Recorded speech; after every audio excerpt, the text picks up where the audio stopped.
அதாவது அப்படியே இந்த உலக உருண்டை இருக்குல்ல அதை சுற்றுவார், சுற்றிட்டு ஒரு பின் வச்சு குத்துவார். அதுக்கப்புறம் என்ன நினப்பு வருதோ உனக்கு ஒரு 30, உனக்கு ஒரு 35 அப்படின்னு அடித்து நவுத்துவார் அவர். இந்த வரியெல்லாம் யார் கட்ட போகிறாங்கன்னு நினச்சிட்டு இருக்கிறீங்க? நம்பலாம். அவர் சொல்கிற ஒரே ஒரு இது என்னன்னு கேட்டால், நீங்கள் வந்து அமெரிக்காவுக்கு நிறைய விற்கிறீங்க, ஆனால் எங்கள் ஊர்லேருந்து எதுவும் வாங்க மாட்டேங்கிறீங்க. இந்த மாதிரி கொட்டு குவிக்கிறதுக்கு நாங்கள் என்ன இழிச்ச வாங்கினா, அப்போ எங்ககிட்டேருந்து வாங்கு. உங்ககிட்ட வாங்குறதுக்கு என்ன இருக்குது? இப்போ உங்ககிட்ட விற்கிறதுக்கு எதுவுமே இல்லை, இருக்கிறதெல்லாம் காஸ்ட்லியாக இருக்குது. அதை விட நாங்களே அட்டகாசமாக தயாரித்து வச்சுன்னுக்கிறோம், குவாலிட்டியும் நல்லா இருக்குது, விலையும் கம்மியாக இருக்குதுன்னு போது நான் பைத்தியக்காரனா உங்ககிட்ட வந்து வாங்குறதுக்கு. இப்போ விஸ்கி எடுத்துக்கங்க, இதுக்கு வந்து நம்ம 100%, 110, 20 அப்படிலாம் போடுறோம்னு சொல்கிறாங்க. சரி, ஏன் நம்ம ஊரில் விஸ்கி இல்லையா? வெளிநாட்டு விஸ்கி வாங்கி தான் குடிக்கணுமா? இது ரொம்ப அவசியமா? சண்டையை நிறுத்தணும்னு சொல்லினுக்கிறேன், இந்த பயில சேர்ந்து நிறுத்தக்கூடாதுன்னு சொல்லினுக்கிறாங்க. சரி, என்ன பண்ணலாம்? இங்கே வானா அங்கே அடிப்போம் அப்படின்னு சொல்லிட்டு அவங்க எக்கானமியை தூக்கி போட்டு உடைக்கிற மாதிரி, நீங்கள் என்கிட்டேருந்து 750 பில்லியனுக்கு ஆயில் வாங்கணும், உங்களுக்கு 15% டேக்ஸு, இப்படிலாம் பண்ணால் யூரோப்பியன் இண்டஸ்ட்ரியெல்லாம் நாசமாக போகுது. இதுதான் பதிலடி. எல்லா விதத்திலும் அமெரிக்காவுக்கு அட்வான்டேஜாக ஒரு டீலை போட்டுட்டு வெரி குட் வெரி குட் அப்படின்னு முகாம்பா குஷியான மாதிரி அவர் பேசினுக்கிறாரு. இந்த விளக்கண்ணைங்களும் நான் வந்து கையெழுத்து போடுறேன் அப்படின்னு சொல்லிட்டு இன்னைக்கு யூரோப்பியன் யூனியன்லேயே பல நாடுகள், பிரான்ஸ் முதற்கூட சொல்ல ஆரம்பிச்சிட்டாங்க, ஐயா இது எங்களுக்கு பெரிய அடிங்க, என்னங்க இது மாதிரி பண்ணுறது அப்படின்னு. வளர்ந்த நாடுகள், சின்ன நாடுகள்லாம் பார்த்துட்டு, என்ன நீ பாட்டுக்கு இந்த மாதிரிலாம் கையெழுத்து போட்டு வரீங்க, எங்களாலாம் வந்து ஆயில் வாங்க முடியாது. இதில் ஆல்ரெடி என்ன பண்ணிட்டாங்க, அந்த 250 பில்லியன் ஆயில் பர்ச்சேஸில் ஹங்கேரி, ஸ்லோவாக்கியா அவங்க 2 பேருக்கும் விலக்கு கொடுத்துட்டாங்க, நீங்கள் ரஷ்யா கிட்டேருந்தே வாங்கிக்கோங்க அப்படின்னு. சரி, நாங்கள் இப்போ வாங்குறோமே இந்த ஆயிலை என்ன பண்ணுறீங்க? யூரோப்பியன் யூனியன் சொன்னோம், ஐயோ அந்த ரஷ்யா ஆயிலில் வந்து உக்ரைன் ரத்தம் கலந்துருக்கின்றது அப்படின்னு. இங்கே நமது ஆயில் மார்க்கெட்டிங் கம்பெனிஸ் அவங்க வாங்கி ரிஃபைன் பண்ணி அனுப்பிச்சாங்கன்னா அது ரத்தம் போயிடுது போல இருக்குது.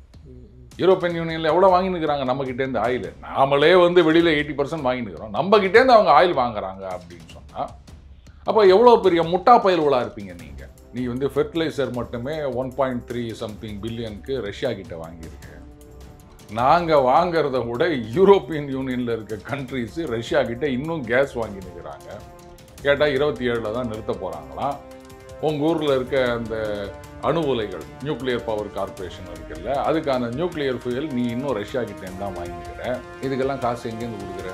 அப்போ நாங்கள் கொடுக்குற காசு மட்டும்தான் அங்கே சண்டை போடுறதுக்கு யூஸ் ஆகுது, நீங்கள் கொடுக்குற காசெல்லாம் பிரெட் வாங்குறதுக்கும் பட்டர் வாங்குறதுக்கும் தான் யூஸ் பண்ணுறாங்களா? சரி, இப்போ ட்ரம்ப் வந்து வரி போடுறாரு, அது 10%, 50%, 100% கூட போட்டாலும் நம்ம பொருள் அங்கே போய் விற்குமா சார்? ஏன்னா இங்கே உள்ளது தடைப்படாதா? அமெரிக்கா மட்டும்தான் வந்து நம்ம சொக்கா வாங்குறாங்க, அவங்க மட்டும்தான் சொக்கா துணி போடுறாங்களா? உலகத்தில் வேற நாடுகளே கிடையாதா? அதனால தான் இப்போ பிரிட்டனோட ஃப்ரீ ட்ரேட் அக்ரிமெண்ட் நம்ம இது பண்ணியிருக்கோம், காம்ப்ரிஹென்சிவ் எக்கனாமிக். அப்போது அங்கே நமக்கு மார்க்கெட் ஓப்பன் ஆகுது.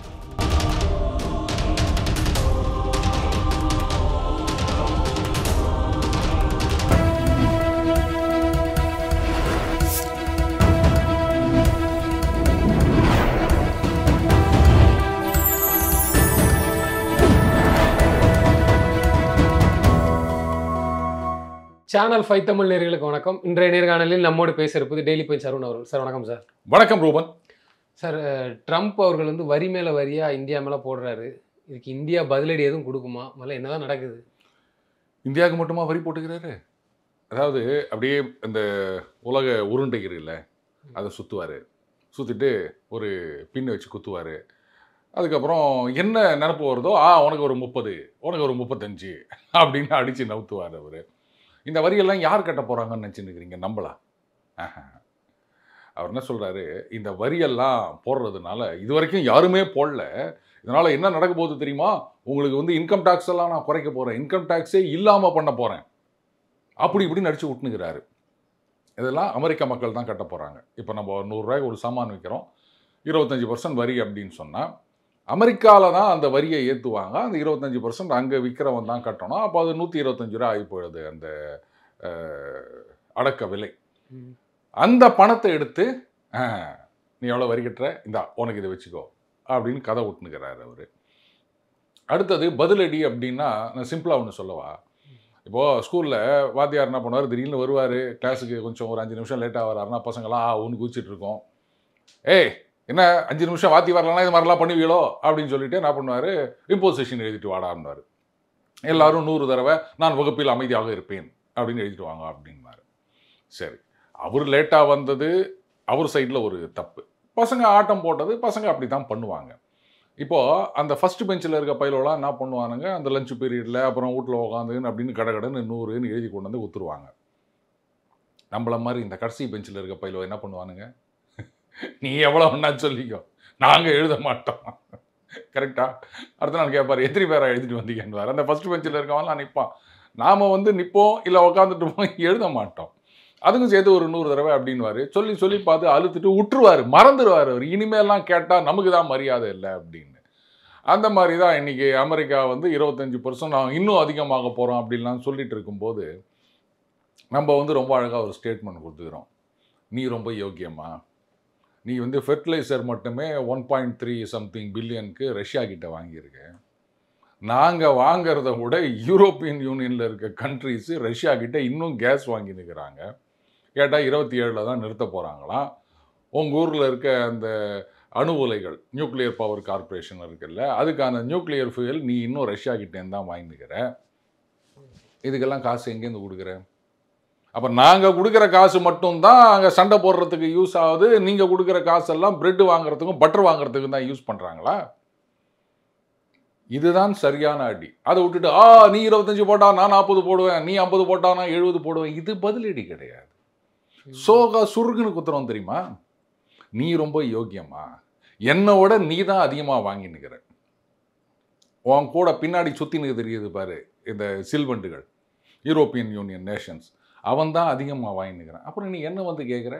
எங்கள் நாட்டுக்கு எது முக்கியமோ நாங்கள் அதை செய்வோம். இல்லை, நம்ம நாட்டிலேருந்து ஏற்றுமதி செய்கிறோம் அமெரிக்காவுக்குன்னா அவங்க அதுக்கு தானே வரி விதிக்கிறாங்க. ஆமாம், அதுதானே, அது இயல்பு தானே. அப்படிங்கிறது எது இயல்பு? இல்லை, இவ்வளோ இத்தனை % நாங்கள் வரி வச்சுருக்கோம்னா இனி உங்கள் தர பொருளுக்கு நாங்கள் இவ்வளோ வரி வைப்போம் அப்படின்னு. அதுதான் நான் கேட்குறேன். இப்போது சரி, அவர் என்ன சொல்கிறாரு, இந்த முதல்ல ட்ரேட் டீல் அப்படின்னாரு. எல்லாரும் வந்து அவர் சொல்கிற ஒரே ஒரு இது என்னன்னு கேட்டால், நீங்கள் வந்து அமெரிக்காவுக்கு நிறைய விற்கிறீங்க, ஆனால் எங்கள் ஊர்லேருந்து எதுவும் வாங்க மாட்டேங்கிறீங்க. இப்போ இந்தியாக்கிட்டே அதான் சொல்கிறார், கிட்டத்தட்ட ஒரு $35 to $40 பில்லியன் எக்ஸஸ் இருக்குது நமக்கு அந்த இன்டர்னல் ட்ரேடில். சரி, ஒரு 130 பில்லியன் 2 பேருக்கு மொத்த ட்ரேட் அப்படின்னு வச்சுப்போமே. இதில் வந்து நம்ம சைட்லேருந்து ஒரு 80 பில்லியனுக்கு ஏற்றுமதி பண்ணுறோம், தோராயமான கணக்கு. அவங்க சைட்லேருந்து நம்ம 50 பில்லியனுக்கு இறக்குமதி பண்ணுறோம். அப்போ 40 பில்லியன் எக்ஸ்ட்ரா இருக்குது நம்மக்கிட்ட. அவர் அதான் சொல்கிறார், எங்ககிட்டேருந்து நீங்கள் எதுவுமே வாங்க மாட்டேங்கிறீங்க, உங்கள் சாமானெல்லாம் கொண்டு வந்து விற்கிறீங்க, இந்த மாதிரி கொட்டு குவிக்கிறதுக்கு நாங்கள் என்ன இழிச்ச வாயினா? அப்போ எங்ககிட்டேருந்து வாங்கு. உங்ககிட்ட வாங்குறதுக்கு என்ன இருக்குது? எது எடுத்தாலும் காஸ்ட்லி. விற்கிறதுக்கு ஏதாவது இருந்தால் தானே. உடனே என்ன பண்ணுவோம், எங்ககிட்டேருந்து ஆயுதம் வாங்கு அப்படின்னு சொல்வேன். சரி, அதை வாங்கி வச்சு நாங்கள் என்ன பண்ணுறது? இப்போது அந்த F-35 இருக்குல்ல, அதை நீங்கள் வாங்கி இங்கே உட்கார வச்சிங்கன்னா, அந்த F-35 அதான்ப்பா அந்த ட்ரிவேண்டத்தில் வந்து ஒரு மாதமாக அங்கேயே கடந்ததில்ல, அந்த F-35 அதை வாங்கினா உங்கள் இஷ்டத்துக்கு நீங்கள் அதெல்லாம் யூஸ் பண்ண முடியாது. டெய்லி வந்து அவங்க நெட்வொர்க்கில் இது வந்து லிங்க் ஆகிட்டு அதை அப்டேட் பண்ணிகிட்டே இருக்கணும். இல்லைன்னா நீங்கள் அதை யூஸ் பண்ண முடியாது. நாளைக்கே ஒரு சண்டை வருதுன்னு வச்சுக்கோங்களேன், நமக்கும் பாகிஸ்தானுக்கும் மறுபடியும் சண்டை வருதுன்னு சொன்னால், ஏற்கனவே இவங்க இப்படி இடைஞ்சின்னுக்கிறானுங்க அமெரிக்காவும் பாகிஸ்தானும். ஏன்னா அவர் வந்து அந்த கிரிப்டோவில் ஒரு டீல் போட்டு போயிட்டார் அவர் கம்பெனிக்கு, நாட்டுக்கு இல்லை கம்பெனிக்கு. அப்போ நீங்கள் வந்து இல்லை F-35 நீங்கள் பாகிஸ்தானுக்கு எதிராக யூஸ் பண்ணக்கூடாது அப்படின்னு சொல்லிட்டா. ஏன்னா இவ்வளோ காசு கொடுத்து வாங்கிட்டு நாங்கள் என்ன அதை என்ன ஷோ கேஸில் வைக்கிறதுக்கா, இல்லை ட்ரிவேண்டத்தில் மறுபடியும் கொண்டு போய் நிற்கிறதுக்கா? அப்புறம் எதை நம்ம வாங்க முடியும்? முதல்ல நீ என்ன உற்பத்தி பண்ணுற சொல்லு, அத்தனையும் எங்களால் வாங்க முடியுமா, இல்லை எங்களுக்கு அது தேவை இருக்குதா? நம்ம புல்லட் எடுத்துக்காங்க, இது வந்து அமெரிக்காவில் சரி ஒரு $4,000 to $5,000 கிடைக்குது. அதே 350cc. ஆனால் அங்கே அந்த மாதிரி டைப் ஆஃப் வண்டி எல்லாம் பார்த்தீங்கன்னா மினிமம் ஒரு $20,000 அப்படி ஆகும் பிராண்ட். இப்போ சொல்லுங்கள், இங்கே வந்து நமக்கு இந்த ரேட்டில் கிடைக்கிற இந்த $4,000 $5,000 நான் சொல்கிறது வந்து டிரான்ஸ்போர்ட் காஸ்ட்டு எல்லாம் சேர்த்து தான்.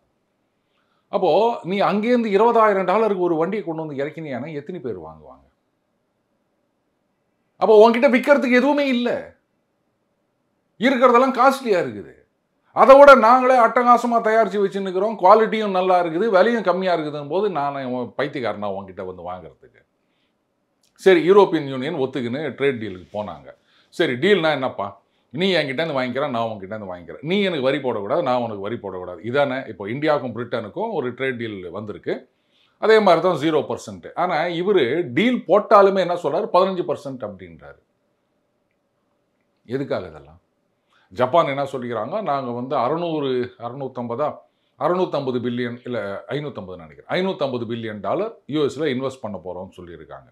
ஸோ அவங்க காசை கொண்டு வந்து யூஎஸில் இன்வெஸ்ட் பண்ணியுமே இவர் 15% வரி போட்டுக்கிறாரு. அதே மாதிரி தான் யூரோப்பியன் யூனியனுக்கும் அவங்களுக்கும் வந்து 15% வரி போட்டிருக்காரு. போதா குறைக்கு 3 வருஷத்தில் $750 பில்லியன் அமெரிக்கா கிட்ட இருந்து ஆயில், கேஸு இதெல்லாம் வாங்கணுமா. இல்லை நம்மளும் வரி போடுறோமா இறக்குமதிக்கு? வெளிநாட்டிலேருந்து வரக்கூடிய பொருட்களுக்கு இறக்குமதி நம்மளுக்கும் மினிமம் இவ்வளோ தானே போடுவோன்ட்டு இருக்கு. ரூபன், அதாவது இந்த இறக்குமதி பொருட்களுக்கு வரி போடுவது அப்படின்றதுக்கு வந்து பல காரணங்கள் இருக்கின்றன. நம்பர் 1, இப்போது இங்கே வந்து நம்ம நாமக்கல்ல அந்த கோழி பண்ணை அப்படின்றது மிகப்பெரிய அளவில் இருக்குது. உலக நாடுகளுக்கெல்லாம் நம்ம எக்ஸ்போர்ட் பண்ணிட்டு இருக்கோம். ஆனால் இன்றைக்கி பிராய்லர் சிக்கன் வந்து எங்கே பார்த்தாலும் கிடைக்குது. அதுக்கு வந்து எந்த விதமான தட்டுப்பாடும் கிடையாது. ஒத்துக்கிறீங்களா? இப்போ அமெரிக்கா என்னன்றான், எங்கள் ஊர்லேருந்து கோழிக்காலை நீ இறக்குமதி பண்ணுன்னு கேட்குறான். கோழிக்காலை லெக் பீஸ் சாப்பிட்றோம்ல, அதை போகும்போது டேய் எனக்கு லெக் பீஸே வரலடா அப்படின்னு வருத்தப்படக்கூடாது. அதனால நீங்கள் லெக் பீஸ் அது தனியாக விற்பாங்க. நம்ம ஊரில் கூட இப்போ தனியாக லெக் பீஸ்லாம் வைக்கிறாங்க. அதே மாதிரி எங்களுடைய ப்ராடக்ட்ஸ் எல்லாம் வாங்கிக்கோ அப்படின்றாங்க. முக்கியமாக இந்த அக்ரிகல்ச்சர், டெய்ரி, இந்த ப்ராடக்ட்ஸு. நாம் என்ன சொல்கிறோம்னா இதுக்கு நம்ம எக்ஸ்ட்ரா வரி போடுவோம். ஏன்னு கேட்டால் நம்பர் 1, நம்ம ஊர்லேயே இது அதிகமாக தயாராகுது. அப்படி இருந்துச்சு அங்கேருந்து ஏன் வரணும்? இப்போ நீங்கள் கேட்கலாம், சார் நாமக்கல்ல கேட்குறது எனக்கு புரியுது, நாமக்கல்ல கோழி பண்ணையில் தயாராகி இங்கே சென்னைக்கு வரணுன்னாலே அந்த லாரி வாடகை, ஏற்ற கூலி, இறக்க கூலி அப்படின்னு செலவாகுது. அப்போ அமெரிக்காவிலேருந்து இங்கே வரும்போது இன்னும் கண்ணாபின்னான் தானே விலை இருக்கும் அப்படின்னு நீங்கள் கேட்கலாம். நம்ம கேட்டால் தானே வரும், நம்ம கேட்காமே திணிக்கிறாங்களா? அப்போ வாங்கி என்னன்னு கேட்டால் அங்கே வந்து விவசாயிகளுக்கெல்லாம் வந்து நிறைய சப்சிடி கொடுக்குறாங்க இன்டைரக்டாக. அதனால் அவங்களால சீப்பான ரேட்டுக்கு எக்ஸ்போர்ட் பண்ண முடியும். நம்ம ஊரில் விற்கிறத விட அவங்களால சீப்பாக ஆர் கம்பேரபிள் ரேட்டில் கொடுக்க முடியும். ஆனால் அங்கே இருக்கிற சிக்கனுக்கு என்ன மாதிரி தீவனம் போடுறான்னு தெரியாது. அதுலேயும் அந்த ஜெனட்டிக்கலி மாடிஃபைடுன்னு சொல்லுவாங்க, அந்த மாதிரியான உணவு, தீவனம் இதெல்லாம் இங்கே நம்ம விவசாயிகள் கொண்டு வரக்கூடாதுன்னு சொல்கிறாங்க. ஜெனட்டிக்கலி மாடிஃபைடு விதைகள் அதெல்லாம் கொண்டு வரக்கூடாதுன்னு. நீங்கள் அதையெல்லாம் அந்த கோழிக்கு தீவனமாக போட்டு அதை கொழுக்க வச்சு அதை கொண்டாந்து இங்கே வந்து விற்றீங்கன்னு சொன்னால் நம்ம விவசாயிகள், இந்த உற்பத்தியாளர்கள் பாதிக்கப்படுகின்றார்கள். ஸோ இதுக்காக ஒரு வரி போடுவாங்க, ரைட்டா? அடுத்தது சில நேரங்கள் என்ன பண்ணுவாங்க, அவங்க ஊரில் ப்ரொடக்ஷன் கண்ணாபின்னான்னு இருக்கும். அதை வந்து ஐயோ உழாய் போச்சே, இதை விற்கிறது என்ன பண்ணுறது அப்படின்னு சொல்லிட்டு கவர்மெண்ட் என்ன பண்ணுவாங்க, லேட்டஸ்ட் ஒரு ஸ்டீல் அப்படின்னு வச்சுப்போமே, இது வந்து ஒரு டன் உற்பத்தி செய்கிறதுக்கு அவங்களுக்கு 4000 ரூபா ஆகுது அப்படின்னு வச்சுப்போம். நிறைய உற்பத்தி ஆயிடுச்சு, விற்காமல் தேங்கி கிடக்குது. அப்போ என்ன பண்ணுவாங்க, நாங்கள் வந்து இன்டெரக்டாக உங்களுக்கு இவ்வளோ சப்சிடி கொடுக்குறோம், ஒரு 1000 ரூபா 1500 ரூபா டன்னுக்கு நாங்கள் கொடுக்குறோம், நீங்கள் அதை வாங்கிக்கின்னு 2500 ரூபாய்க்கு நீங்கள் வெளில விற்றுருங்க அப்படின்வாங்க. அவங்களும் என்ன பண்ணுவாங்க, நமக்கு ஒன்றும் நஷ்டம் கிடையாது, கவர்மெண்ட் கொடுக்குது அந்த காசை அப்படின்னு சொல்லிட்டு 2500 ரூபாய்க்கு இங்கே கொண்டு வந்து விற்கிறாங்கன்னு வைப்போமே. இங்கே பார்த்தீங்கன்னா ஆல்ரெடி மார்க்கெட்டில் 3000 ரூபாய்க்கு விற்றுட்ருக்கோம். அவன் உற்பத்தி செலவோட இங்கே கம்மியாக விற்கிறான். இது ஆன்டி டம்பிங் டியூட்டிஸ் அப்படின்னு சொல்லுவாங்க. ஸோ நம்ம உள்நாட்டு தொழிலை பாதுகாப்பது, அதுக்கப்புறம் இந்த மாதிரி இங்கே கொண்டு வந்து கொட்டுறதை தடுப்பது, இந்த மாதிரி பல காரணங்களுக்காக இது மாதிரி பண்ணுவாங்க. அடுத்தது ஃபாரின் எக்ஸ்சேஞ்ச் அப்படின்றது, அது இருந்தால் தானே நம்ம வெளில சாமான் வாங்க முடியும். அப்போது நீங்கள் பாட்டுக்கு ரைட்டு யார் ஒன்றா எதை ஒன்றா வாங்கிக்கலாம் அப்படின்னு வச்சுப்போமே, நம்ம சும்மா இல்லாமல் கனாபினான்னு எதையா வாங்கிட்டு இருப்போம். ஸோ அந்த மாதிரி விஷயங்களுக்காகவும் தடை போடுவது அப்படின்னு இருக்குது. இதனால தான் வந்து வளர்ந்த நாடுகள், இந்த அமெரிக்கா இவங்கெல்லாம் வந்து பெருசாக தடை போட மாட்டாங்க, ஏன்னா அவங்கக்கிட்ட காசு நிறைய இருக்குது. வளரும் நாடுகள் நாம் வந்து ஐயோ ஃபாரின் எக்ஸ்சேஞ்சு குறையுமே என்ன பண்ணுறது அப்படின்றதுக்காக இந்த மாதிரி வரிகளை எல்லாம் போடுறோம். ஸோ இதை நீங்கள் புரிஞ்சிங்கன்னு அதை விட்டுட்டு நீங்கள் இது மாதிரி பண்ணல. இப்போ விஸ்கி எடுத்துக்கங்க, இதுக்கு வந்து நம்ம 100%, 110, 20 அப்படிலாம் போடுறோம்னு சொல்கிறாங்க. சரி, ஏன் நம்ம ஊரில் விஸ்கி இல்லையா? வெளிநாட்டு விஸ்கி வாங்கி தான் குடிக்கணுமா? இது ரொம்ப அவசியமா? அப்படி இருக்கிறாங்களே. நான் என்ன கேட்குறேன்னா, அது அவ்வளோ அவசியமான்னு நான் கேட்குறேன். குடிச்சிட்டு குடல் வந்து சாவறதுக்கு அது உள்நாட்டு சரக்காக இருந்தானே, வெளிநாட்டு சரக்காக இருந்தானே. இப்போ நீ உங்ககிட்ட காசு இருக்குது அப்படின்றதுக்காக வந்து வெளிநாட்டிலேருந்து வாங்குற அப்படின்னு வச்சுப்போமே, ஃபாரின் எக்ஸ்சேஞ்ச் போதும் இல்லை? இந்த ஃபாரின் எக்ஸ்சேஞ்ச் இருந்ததுன்னா அத்தியாவசியமான மருந்து, இல்லை ஃபெர்டிலைசரு, இல்லை பெட்ரோலு இதை வாங்குறதுக்கு யூஸ் ஆகும்ல. பணம் கொடுத்தவன் இந்த மாதிரி இப்போ கார் எடுத்துக்காங்க, டெஸ்லாவே எடுத்துக்காங்க. பார்த்தீங்களா, இங்கே வந்தால் 27 லட்சம் வரியே போட்டுட்டாங்க அப்படின்றாங்க. ஏன் நம்ம ஊரில் வந்து எலக்ட்ரிக் வெஹிக்கிள்ஸ்லாம் இல்லையா? இதோ இங்கே வின்ஃபாஸ்ட் திறந்து வச்சுக்கிறாரு நம்ம முதலமைச்சர். ஏன் டெஸ்லா தான் வாங்கணுமா நீ?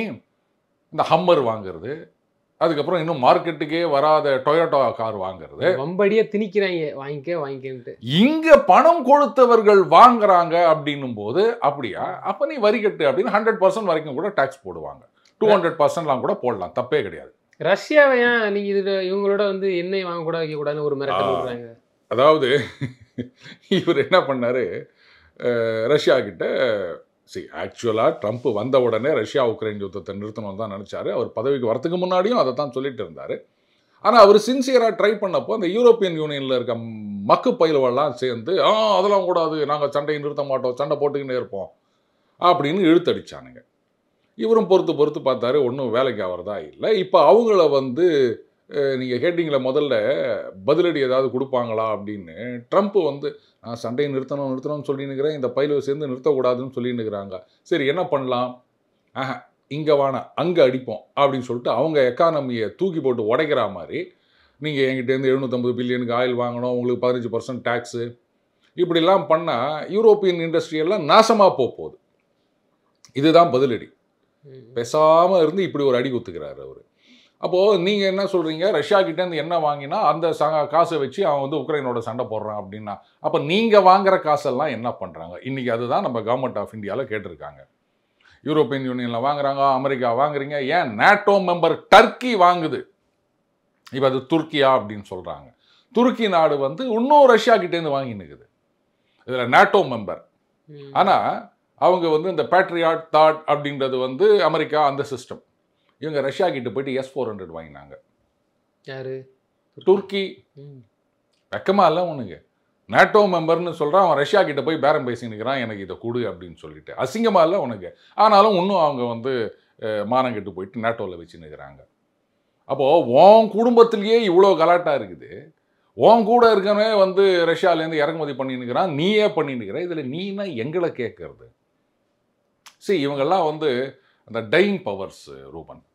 அதனால் போகிற நேரத்தில் எதையாவது ஒன்று காமிக்கணுமே அப்படின்றதுக்காக நீ இதை வாங்காது, நீ இதை. சரி இப்போ என்ன பண்ணிடுற, 100% டேக்ஸ் போடுவியா? சரி போட்டியானா அங்கே ரஷ்யா என்ன பண்ணுவாங்க, அந்த காஸ்பியன் பைப்லைன் கன்சார்ஷியம்னு ஒன்று இருக்குது. அது வழியாக ஒரு நாளைக்கு கிட்டத்தட்ட 1.3 மில்லியன் பேரல் ஆயில் வந்து யூரோப்பியன் நேஷன்ஸ்க்கு போயின்னுக்குது. அதை அங்கே அவர் மூடிட்டார்னா அதில் வந்து கிட்டத்தட்ட ஒரு 36% வந்து ரஷ்யன் நிறுவனங்கள் அந்த கம்பெனியை ஹோல்ட் பண்ணிட்டு இருக்காங்க. அவங்க அதை நிறுத்தினாங்கன்னா என்ன பண்ணுவீங்க நீங்கள்? கபால்னு எண்ணெய் விலை ஏறிடும். அமெரிக்காவுக்கு குஷி, ஏன்னா அவங்க வந்து ஆயில் ப்ரொடியூசர் இல்லையா, அதனால் அவங்களுக்கு காசு வரும். யூரோப்பியன் யூனியன் ஒரு பக்கம் அமெரிக்காவில் 5% டேக்ஸ் போட்டுக்கிறாங்க. அதுக்கப்புறம் அவங்க டிஃபென்ஸ் பட்ஜெட் எல்லாம் இது வரைக்கும் 1.5% 2% ஆஃப் ஜிடிபி செலவு பண்ணியிருந்தாங்க. இப்போ 5% பண்ணணும் அப்படின்ட்டாங்க. அப்போது இந்த செலவு வேறு ஒரு பக்கம் எழுது. அந்த 5% இன்க்ரீஸ் பண்ணனா அந்த காசை என்ன பண்ணுவாங்க கேட்டீங்கன்னா அமெரிக்கா கிட்டேருந்து வாங்கணும். ஸோ எல்லா விதத்திலும் அமெரிக்காவுக்கு அட்வான்டேஜாக ஒரு டீலை போட்டுட்டு வெரி குட் அப்படின்னு மொகாம்பா குஷியான மாதிரி அவர் பேசினுக்கிறாரு. இந்த விளக்கண்ணைங்களும் நான் வந்து கையெழுத்து போடுறேன் அப்படின்னு சொல்லிடுது. இன்றைக்கி யூரோப்பியன் யூனியன்லேயே பல நாடுகள், ஃப்ரான்ஸ் முதற்கொண்டு சொல்ல ஆரம்பிச்சிட்டாங்க, ஐயா இது எங்களுக்கு பெரிய அடிங்க, என்னங்க இது மாதிரி பண்ணுறது அப்படின்னு. வளர்ந்த நாடுகள், சின்ன நாடுகள்லாம் பார்த்துட்டு என்ன நீ பாட்டுக்கு இந்த மாதிரிலாம் கைது போட்டு வரீங்க, எங்களெல்லாம் வந்து ஆயில் வாங்க முடியாது. இதில் ஆல்ரெடி என்ன பண்ணிட்டாங்க, அந்த 250 பில்லியன் ஆயில் பர்ச்சேஸில் ஹங்கேரி, ஸ்லோவாக்கியா அவங்க 2 பேருக்கும் விலக்கு கொடுத்துட்டாங்க, நீங்கள் ரஷ்யா கிட்டேருந்தே வாங்கிக்கோங்க அப்படின்னு. என்ன நியாயம் அது? உங்கள் ஊரில் தானே இருக்காங்க, உங்கள் யூனியனில் தானே இருக்காங்க, அவங்கள மட்டும் வாங்கிக்கோன்னு பர்மிட் பண்ணுறீங்க. அப்போ நாங்கள் வாங்கினா தப்பா? சரி, நாங்கள் இப்போ வாங்குறோமே இந்த ஆயிலை என்ன பண்ணுறீங்க? யூரோப்பியன் யூனியன் சொன்னோம், ஐயோ அந்த ரஷ்யா ஆயிலில் வந்து உக்ரைன் ரத்தம் கலந்துருக்கின்றது அப்படின்னு. இங்கே நமது ஆயில் மார்க்கெட்டிங் கம்பெனிஸ் அவங்க வாங்கி அதை ரிஃபைன் பண்ணி அமிச்சாங்கன்னா அது ரத்தம் போயிடுது போல இது. யூரோப்பியன் யூனியனில் எவ்வளோ வாங்கினுக்கிறாங்க நம்மக்கிட்டேருந்து ஆயில்? நாமளே வந்து வெளியில் 80% வாங்கினுக்கிறோம், நம்மக்கிட்டேருந்து அவங்க ஆயில் வாங்குறாங்க அப்படின்னு சொன்னால் அப்போ எவ்வளோ பெரிய முட்டா பயல்களாக இருப்பீங்க நீங்கள்? இதில் நீ எனக்கு வந்து பாடம் எடுக்கிறியா? அதுதான் நம்முடைய கேள்வி. சரி, இப்போ ட்ரம்ப் வந்து வரி போடுறாரு, அது 10%, 50%, 100% கூட போட்டாலும் நம்ம பொருள் அங்கே போய் விற்குமா சார்? ஏன்னா இங்கே உள்ளது தடைப்படாதா அப்படின்னு ஒரு கேள்வி இருக்குல்ல சார்? கரெக்டுங்க. அதாவது இன்றைக்கி பார்த்தீங்கன்னா இந்த அமெரிக்காவுக்கு நடுவில் நம்ம முட்டை ஏற்றுமதி பண்ணியிருந்தோம். அது இப்போ நின்று போச்சு அப்படின்னு. இது வந்து வரினால கிடையாது. ஆக்சுவலாக அமெரிக்காவில் அந்த பறவை காய்ச்சல், அதுக்கப்புறம் டர்க்கியில் பறவை காய்ச்சல், இன்னும் சில நாடுகளில் அதனால் வந்து கொஞ்சம் பிரச்சனை இருந்தது. இப்போ அங்கே வந்து அதெல்லாம் சரியாக போயிடுச்சு. ப்ரொடக்ஷன் அங்கே இன்க்ரீஸ் ஆக ஆரம்பிச்சிடுச்சு. அதனால் அவங்க வந்து நம்மக்கிட்டேருந்து முட்டை வாங்குறத கொஞ்சம் குறைச்சிட்டாங்க. இதுதான் ரீசன். மற்றபடி இப்போ வரி ரைட்டு இன்னும் 25% இருக்குது. நாளைக்கு 50, 100, 500 கூட போடலாம் அவர். அது ஒன்றும் கேட்க முடியாது நம்ம. ஆனால் அப்படி வரி போட்டாச்சுன்னா நம்ம சரக்கெல்லாம் அங்கே போய் நம்ம விற்க முடியாது. நீங்கள் சொல்கிறது கரெக்டு தான். அப்போது விற்க முடியல அப்படின்னா எக்ஸ்போர்ட்டை நம்பியே எத்தனையோ தொழிற்சாலைகள் இருக்குது. நம்ம திருப்பூரில், ஈரோடில் இங்கெல்லாம் பார்த்தீங்கன்னா வெளிநாட்டு ஆர்டர்ஸை நம்பி நம்ம நிறைய ப்ரொடியூஸ் பண்ணிட்டு இருக்கோம். அப்போ அதெல்லாம் என்ன ஆகும்? அப்போ அவங்க ஊர்லேருந்து வாங்கினா விலை அதிகமாகுதுப்பா அப்படின்ட்டு வேற நாட்டிலேருந்து வாங்க ஆரம்பிச்சிருவாங்க. நல்ல கேள்வி தான். ஆனால் ட்ரம்ப்புடைய வரிகளை பொறுத்த வரைக்கும் பார்த்தீங்கன்னா, உதாரணத்துக்கு இப்போ நம்ம இந்த மாதிரி சொக்கா துணியை எடுத்துப்போமே, நமக்கு இதில் காம்படிட்டர்ஸ் அப்படின்னு பார்த்தீங்கன்னா அக்கம் பக்கத்தில் அப்படின்னா பங்களாதேஷ், வியட்நாம், அதுக்கப்புறம் இந்தோனேஷியா, சீனா. சீனாவுக்கு அவரும் நிறைய வரி போட்டுக்கிறாரு. அது ஒரு பக்கம் ஓடிட்டு இருக்குது. இப்போ மற்ற நாடுகள்னு பார்க்கும்போது பங்களாதேஷில் ஏற்கனவே அந்த ஆட்சி மாற்றம் நடந்து ஒன்றும் இல்லாமல் போயிடுச்சு. இப்போ அங்கே வந்து எங்கே பார்த்தாலும் பவர் சப்ளை கம்மி, அவங்க நாட்டை ஒழுங்காகவே நடத்துறதில்ல.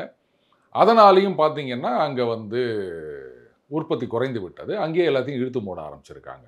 ஸோ பங்களாதேஷ் இப்போ நமக்கு காம்படிட்டர் கிடையாது. அது மட்டும் இல்லை, பங்களாதேஷுக்கு எதிராகவும் 20% வரி போட்டுக்கிறார்.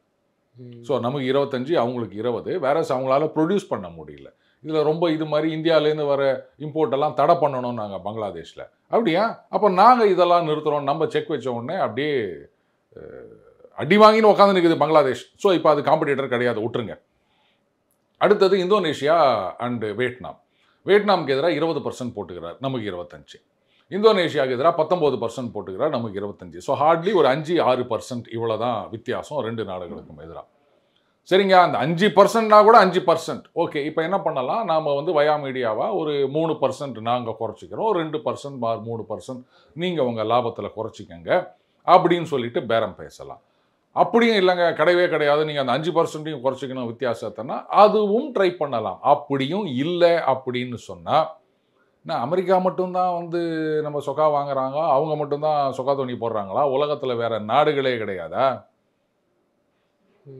அதனால தான் இப்போ பிரிட்டனோட ஃப்ரீ ட்ரேட் அக்ரிமெண்ட் நம்ம இது பண்ணியிருக்கோம், காம்ப்ரிஹென்சிவ் எக்கனாமிக். கரெக்டா?